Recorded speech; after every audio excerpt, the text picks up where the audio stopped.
di ba? Sabi po nila, wag ko daw gawing baby si Arena. Pero iba po ang special need ni Arena. Correct. Tama. Bilang tutor, marami na po ako na-handle na bata. Pero si Rina po, magaling po siya. Nagbabasa po siya, kaya niya po. Saka yung kanyang pag-iisip na yun ay hindi nakagaya nung dati siguro. Kung naabutan mo siya. Siguro po kung nakilala ko siya in the first place, siguro hindi po siya. Ngayon po ma-judge ko siya na po siya, wala man pong problem. So from level of 1 to 10, nasan level siya? Siguro po mga 7.5 yan. 7.5, very good yan, di ba? Opo, sobra. Talaga kung iano ko po, kasi may naging handle na din po ako na normal po na bata. Pero grade 6 siya, hindi po siya talaga marunong magbasa. Zero balance po talaga, parang talaga. Tapos si Rina po, nai-handle ko po siya, naikumpara ko po siya. Pero yung knowledge po ni Rina, sobrang active. Na-develop na? Opo, meron na po talaga. Kasi hindi po siya zero, hindi dumating siya sa akin. Okay. Opo. Kasi parang may narinig lang ako na sabi-sabi na mas gumaling daw si Rina dito. Which is... Actually po, may video po ako sa kanya na nagbabasa. Isasend ko po sa mama niya. Pero I have no intention po na i-upload yun without the knowledge of the parents or the guardian.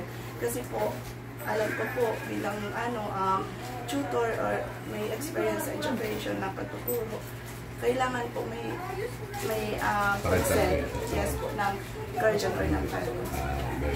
Correct. Tama yan. So, ayun, kaya, just, yun lang yung question ko na. Kasi parang lumalabas kasi pumunta dito na walang alam.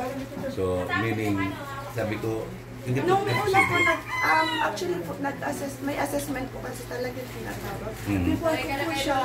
Before ko po siya tinanggap, sabi ko po, itatry ko. Sabi ko, baka po hindi ko kaya kasi hindi po special education yung natapos mo. Secondary education pa nga po. Pero nung na-assess ko po siya, parang sobrang makakalimutin siya sa colors, sa numbers. Tapos parang may sariling decision siya na gusto niya to.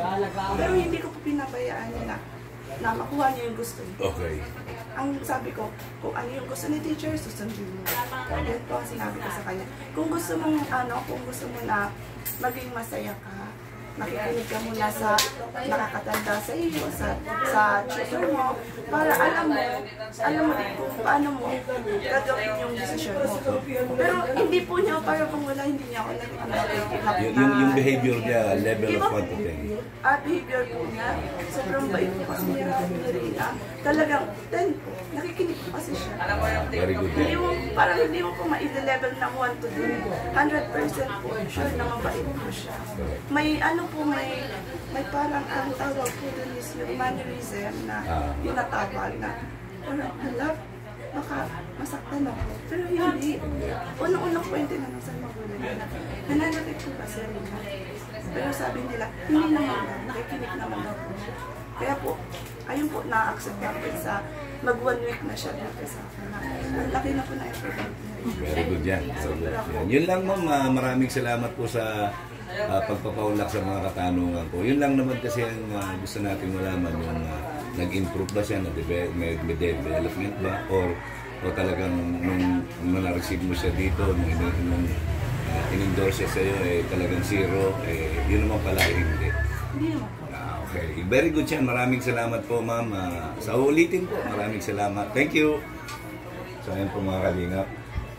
Si teacher po, yung tutor. Ayan na namin mga kausap. Okay.